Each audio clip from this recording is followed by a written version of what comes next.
నమస్తే. Welcome to our channel. నేను మీ పద్మావతి. ఈ మధ్య కాలంలో ఎక్కడ సోషల్ మీడియాలో చూసినా కూడా అమ్మాయిలు అబ్బాయిల్లాగా, అబ్బాయిలు అమ్మాయిల్లాగా. ఎందుకని ఇలాగా? వీళ్ళ మైండ్ సెట్ అలాగుందా? లేకుంటే లైక్స్ కోసం, షేర్స్ కోసం, కామెంట్స్ కోసం ఎంత వరకైనా దిగజారుతారా? అసలు ఎందుకని? వీళ్ళని చేసే వాళ్ళని సపోర్ట్ చేస్తుంది కూడా మనమే ఒక రకంగా చెప్పాలి అంటే. ఎందుకు అంటే ఒక దాన్ని మనం చూస్తున్నాము అంటే ఆటోమేటిక్‌గా దాన్ని మనం సపోర్ట్ చేస్తున్నట్టే కదా! మరి మనం ఎందుకని దాన్ని సపోర్ట్ చేయకుండా ఆపాలి అని ఎందుకు అనుకోవడం లేదు? సో, ఇలాంటి వాటి గురించి మనకి ఈరోజు ఎక్స్‌ప్లెయిన్ చేస్తూ చెప్పడానికి సైకాలజిస్ట్ డాక్టర్ మృదుల కపిల గారున్నారు. ఆవిడతో మాట్లాడి మరిన్ని విషయాలు తెలుసుకుందాం. అండ్ మీరు కూడా చూసేసేయండి. నమస్కారం మేడం. నమస్తే అండి. ప్రెజెంట్ జనరేషన్ ఎలా ఉందంటే వస్తువుల్ని ప్రేమిస్తున్నారు, మనుషుల్ని ద్వేషిస్తున్నారు. ఇది అబ్సల్యూట్‌లీ. వాస్తవం. అబ్సల్యూట్‌లీ. అండ్ ఇంకోటొచ్చేసి మ్యామ్ రీసెంట్‌గా నేను ఒక రీల్ చూసా. యాక్చువల్లీ ఆ అమ్మాయి వయసు యావరేజ్‌గా ఒక 13 ఇయర్స్ ఉండొచ్చు. బట్ ఆ పిల్ల కొంచెం పొట్టి పొట్టి బట్టలేసుకొని ఒక ఎక్స్‌పోజింగ్ సాంగ్‌కి డాన్స్ వేసింది. ఓకే. Whatever it. ఆ అమ్మాయి ట్రెండింగ్‌లో ఉన్న వీడియోకి రీల్ చేసింది. అయితే దాంట్లో కొన్ని కామెంట్స్ ఉన్నాయి. ఆ 2 కామెంట్స్ నాకెందుకో కొంచెం ఆలోచించే తరంగా వెళ్ళింది. ఎందుకు అంటే ఫస్ట్ ఒక పర్సన్ పెట్టారు.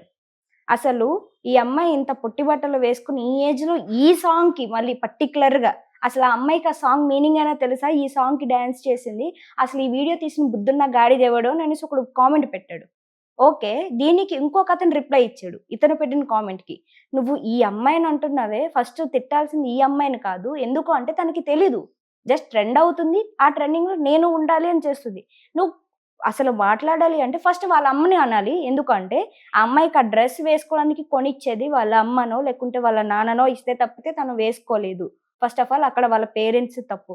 రెండో వచ్చేసి తను రీల్ తను తీసుకున్నా, ఎవరు తీసుకున్నా తనకంటూ ఒక ఫోన్ ఆ ఏజ్‌లో ఒక పేరెంట్స్ ఇస్తారా? కాబట్టి వాళ్ళ పేరెంట్స్ ఫోనే యూజ్ చేస్తది.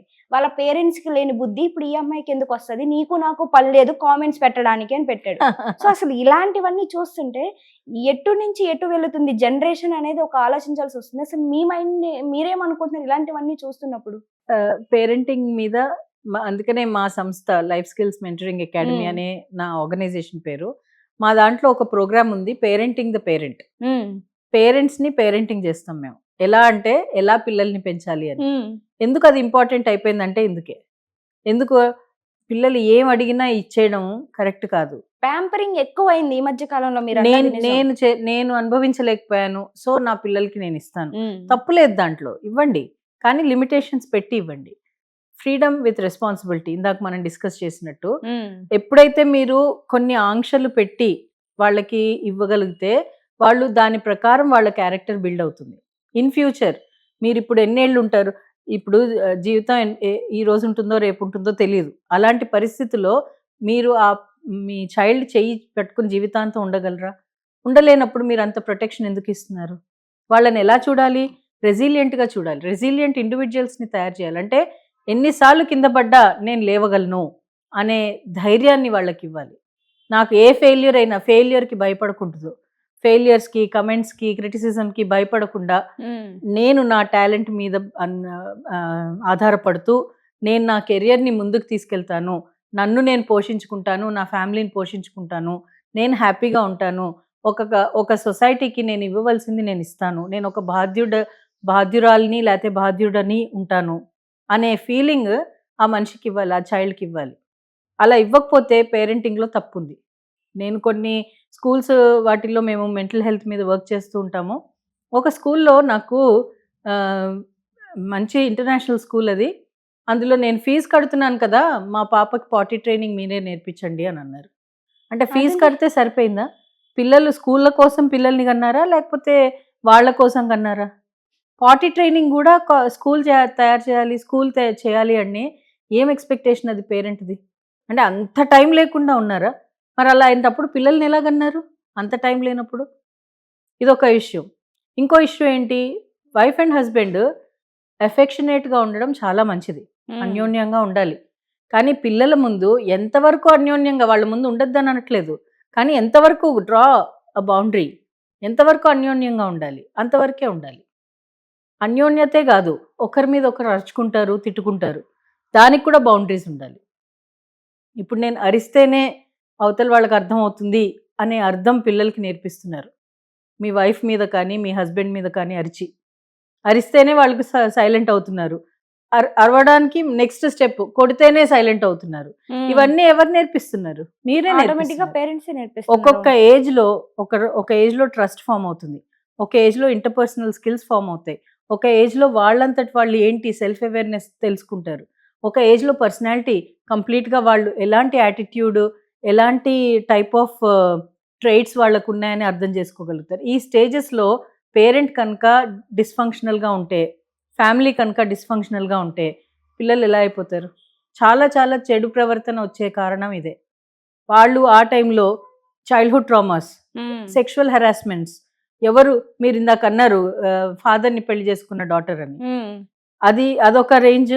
ఫాదర్స్ పిల్లల్ని హెరాస్ చేయడం, బ్రదర్స్, కజిన్స్, ఇంట్లో వాళ్ళు.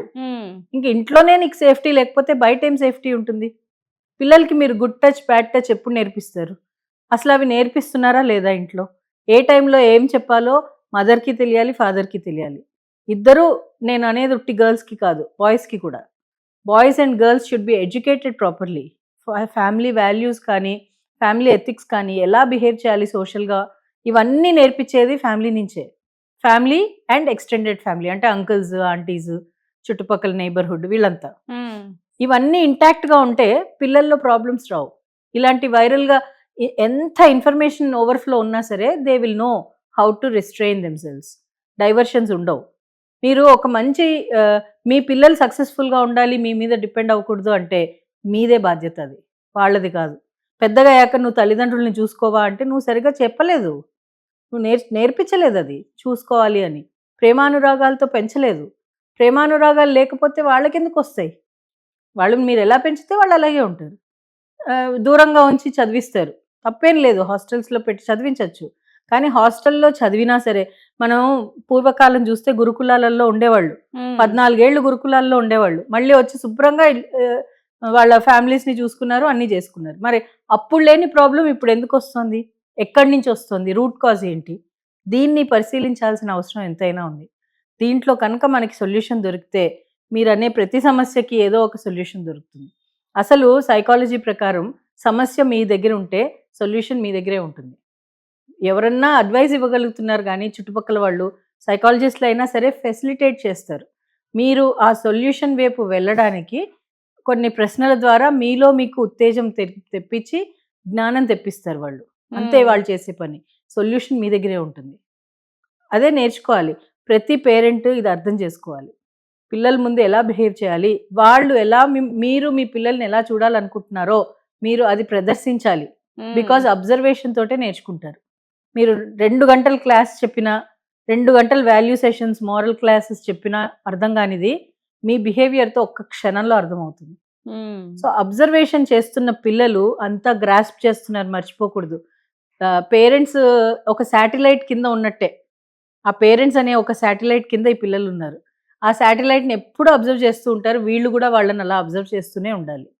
సో, పార్టీస్‌కి వెళ్ళినా, డ్రెసెస్ సెలెక్షన్ చేసినా, ఏ ఏజ్‌కి తగ్గట్టు ఆ ఏజ్‌కి తగ్గట్టుగా చేయాలి. అండ్ కల్చర్‌కి మనం సనాతన ధర్మమే అనండి, లేతే ఏదో ఒక రిలిజియన్, మనం అందరూ ఏదో ఒక రిలిజియన్‌ని ఫాలో అవుతారు. ఆ రిలిజియన్‌లో చెప్పిన పద్ధతులని నేర్పించాలి పిల్లలకి. నేర్పిస్తే వాళ్ళ లిమిటేషన్స్ వాళ్ళకి అర్థమవుతాయి. ఇందాక మనం అనుకున్నట్టు మీ ఇష్టం వచ్చినట్టు మీరు ఉండాలి అంటే మీరు సొసైటీలో ఉండకూడదు. అడవుల్లో ఉండాలి. అడవుల్లో కూడా రెస్ట్రిక్షన్స్ ఉన్నాయి ఇప్పుడు. అవును.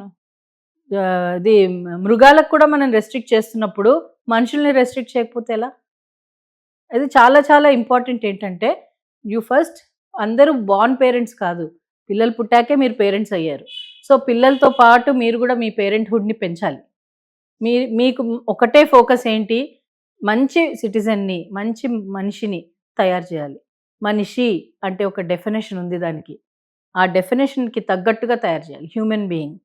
ఆ హ్యూమన్‌నెస్ ఉండాలి వాళ్ళలో. సో, దీనికి వాళ్ళు ప్రోత్సాహం ఫ్యామిలీ నుంచి వస్తుంది. ఎంకరేజ్‌మెంట్ నుంచి వస్తుంది. అక్నాలెడ్జ్‌మెంట్ నుంచి వస్తుంది.